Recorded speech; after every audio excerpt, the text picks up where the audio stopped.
बहू कहाँ मर गई? अंदर से आवाज़। जिंदा हूँ माँ जी। तो फिर मेरी चाय क्यों अभी तक नहीं आई? कब से पूजा करके बैठी हूँ। ला रही हूँ माँ जी। बहू चाय के साथ भजिया भी ले आई। सास ने कहा, तेल का खिलाकर क्या मारेगी? बहू ने कहा, ठीक है माँ जी, ले जाती हूँ। सास ने कहा, रहने दे, अब बना दिया है तो खा लेती हूँ। सास ने भजिया उठाई और कहा, कितनी गंदी भजिया बनाई है तूने। बहू, माँ जी मुझे कपड़े धोने हैं, मैं जाती हूँ। बहू दरवाजे के पास जाकर छिपकर खड़ी हो गई।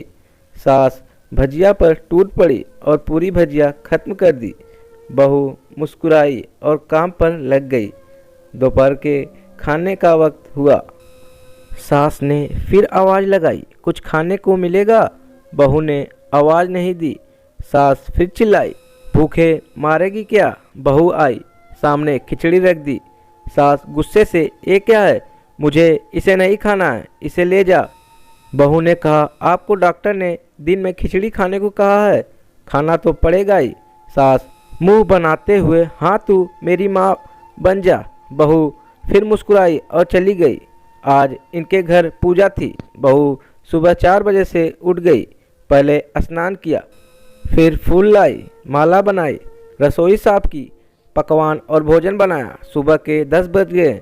अब सास भी उठ चुकी थी। बहू सुबह 4 बजे से उठ गई। पहले स्नान किया, फिर फूल लाई, माला बनाई, रसोई साफ की, पकवान और भोजन बनाया। सुबह के 10 बज गए। अब सास भी उठ चुकी थी। बहू अब पंडित जी के साथ भगवान के वस्त्र तैयार कर रही थी। आज ऑफिस की छुट्टी भी थी। उनके पति भी घर पर थे। पूजा शुरू हुई। सास चिल्लाती, बहू ये नहीं है, वो नहीं है। बहू दौड़ती दौड़ती आती और सब करती। अब दोपहर के 3 बज गए थे। आरती की तैयारी चल रही थी। पंडित जी ने सबको आरती के लिए बुलाया और सबके हाथों में थाली दी। जैसे ही बहू ने थाली पकड़ी, थाली हाथों से गिर पड़ी। शायद भोजन बनाते हुए बहू के हाथों में तेल लगा था, जिसे वो पोंछना भूल गई थी। सारे लोग तरह तरह की बातें करने लगे। कैसी बहू है, कुछ नहीं आता, एक काम भी ठीक से नहीं कर सकती, न जाने कैसी बहू उठा लाएं। एक आरती की थाली भी संभाल नहीं सकी। उसके पति भी गुस्सा हो गए, पर सास चुप रही, कुछ नहीं कहा।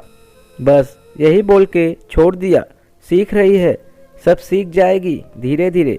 अब सबको खाना परोसा जाने लगा। बहू दौड़ दौड़ के खाना देती, फिर पानी लाती। करीब 70 से 80 लोग हो गए थे। इधर 2 नौकर और बहू अकेली, फिर भी वहाँ सारा काम बहुत ही अच्छे तरीके से करती। अब उसकी सास और कुछ आस पड़ोस के लोग खाने पर बैठे। बहू ने खाना परोसना शुरू किया। सबको खाना दे दिया गया। जैसे ही पहला निवाला सास ने खाया, तुमने नमक ठीक नहीं डाला क्या? एक काम ठीक से नहीं करती, पता नहीं मेरे बाद कैसे एक घर संभालेगी। आस पड़ोस वालों को तो जानते ही हो ना साहब, वो बस बहाना ढूंढते हैं नुक्से निकालने का। फिर वो सब शुरू हो गए, ऐसा खाना है, ऐसी बहू है, ए वो वगैरह वगैरह। दिन का खाना हो चुका था। अब बहू बर्तन साफ करने नौकरों के साथ लग गई। रात में जगराता का कार्यक्रम रखा गया था। बहू ने भी 1-2 गीत गाने के लिए स्टेज पर चढ़ी। सास जोर से चिल्लाई, मेरी नाक मत कटा देना, गाना नहीं आता तो मत गा, वापस आ जा। बहू मुस्कुराई और गाने लगी।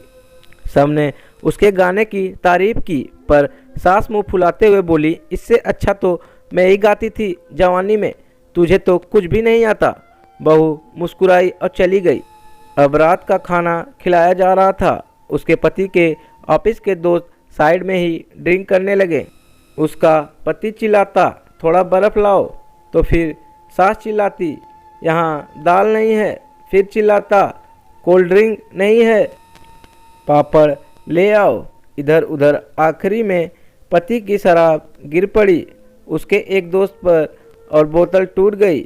पति गुस्से में 2 थप्पड़ अपनी पत्नी को लगाते हुए कहता है, जाहिल कहीं की, देख कर नहीं कर सकती, तुझे इतना भी काम नहीं आता। सारे लोग देखने लगे। उसकी पत्नी रोते हुए कमरे की तरफ दौड़ पड़ी। फिर उसके दोस्त ने कहा, क्या यार, पूरा मूड खराब कर दिया। यहाँ नहीं बुलाया होता, हम कहीं और पार्टी कर लेते। कैसी अनपढ़ गंवार बीबी ला रखी है तूने। उसे तो मेहमानों की इज्जत और काम करना तक नहीं आता। तुमने तो हमारी बेइज्जती कर दी। अब आस पड़ोस की औरतों को और बहाना मिल गया था। वो कहने लगी, देखो क्या कर दिया तुम्हारी बहू ने, कोई काम की नहीं है। मैं तो कहती हूँ अपने बेटे की दूसरी शादी करा दो, छुटकारा पाओ इस गंवार से। सास उठी और अपने बेटे के पास जाकर उसे थप्पड़ मारा और कहा, अरे नालायक, तुमने मेरी बहू को मारा, तेरी हिम्मत कैसी हुई, तेरी टांगें तोड़ दूंगी। उसके बेटे के दोस्त कुछ कहने ही वाले थे कि उसकी माँ ने घूरते हुए कहा, चुप, बिल्कुल चुप, यहाँ दारू पीने आए हो, जबकि पता है आज पूजा है और तुम्हें पार्टी करनी है। कैसे संस्कार दिए हैं तुम्हारे माता पिता ने। और किसने मेरी बहू को जाहिल बोला, जरा इधर आओ, चप्पल से मारूंगी। अगर मेरी बहू को किसी ने शब्द भी कहा तो, अरे पापी, तूने उस लड़की को बस इसीलिए मारा कि तेरी शराब टूट गई।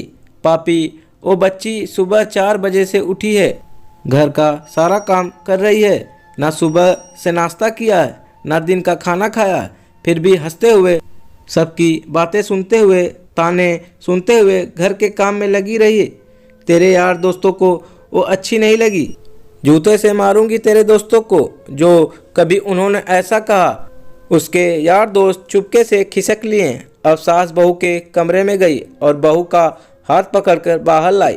सबके सामने कहने लगी, किसने कहा था अपनी बहू को घर से निकाल के दूसरी बहू ले आना, जरा सामने आओ। कोई सामने नहीं आया। फिर सास ने कहा, तुम जानते भी क्या हो इस लड़की के बारे में। ये मेरी माँ भी है, बेटी भी। माँ इसलिए मुझे गलत काम करने पर डांटती है और बेटी इसलिए कभी कभी मेरे दिल की भावनाएं समझ जाती है। मेरी दिन रात सेवा करती है, मेरे 1000 ताने सुनती है, पर एक शब्द भी गलत नहीं करती, ना सामने ना पीठ पीछे। और तुम कहते हो दूसरी बहू ले आओ। याद है ना छुटकी की दादी अपनी बहू की करतूत। सास ने गुस्से से पड़ोस की महिला को कहा, अभी पिछले हफ्ते ही तुम्हें मियाँ बीबी भूखे छोड़ घूमने चले गए थे। मेरी इसी बहू ने 7 दिनों तक तुम्हारे घर पर खाना पानी, यहाँ तक कि तुम्हारे पैर दबाने जाती थी, और तुम इसे जाहिल बोलती हो। जाहिल तो तुम सब हो जो कोयले और हीरे में फ़र्क नहीं जानते। अगर आइंदा मेरी बहू के बारे में किसी ने एक लफ्ज़ बोला तो मुझसे बुरा कोई नहीं होगा, क्योंकि ये मेरी बहू नहीं, मेरी बेटी है। बहू सिसकियाँ लेते हुए फिर कमरे में चली गई। सास ने एक प्लेट उठाई और भोजन परोसा, बहू के कमरे में खुद ले गई। सास को भोजन लाते देखा तो बहू ने कहा, अरे माँ जी, आप क्या कर रही हो, मैं खुद ले लेती। सास ने प्यार से ताना मारते हुए कहा, डर मत, इसमें जहर नहीं है, मार नहीं डालूंगी तुझे। तुझे नई सास चाहिए होगी, पर मुझे अभी भी तू ही मेरे घर की बहू चाहिए। बहू ने अपनी सास को रोते हुए गले से लगा लिया। सास भी रो दी पहली बार और कहा, चल खाना खा ले। फिर मजाक करते हुए कहा, फिर मेरे पैर दबाने चले आना, और एक ख्याल मन में मत लाना कि सास पैर बोलती है। किसी दिन मैं इसका गला दबा दूंगी, क्योंकि कभी मैं भी यही सोचती थी। दोनों खूब हंसने लगती हैं। कुछ रिश्ते बहुत मीठे होते हैं, बस बातें कड़वी होती है। तो दोस्तों, यह थी हमारी आज की कहानी। आपका क्या कहना है इस कहानी के बारे में, हमें कमेंट करके ज़रूर बताइए। वीडियो को लाइक करके चैनल को सब्सक्राइब कर लीजिए, साथ में घंटी को दबाकर ऑल पर कर ले, ताकि हमारे आने वाली वीडियो आपको तुरंत मिल जाए। मैं मिलता हूँ आपसे अगली वीडियो में, तब तक के लिए धन्यवाद।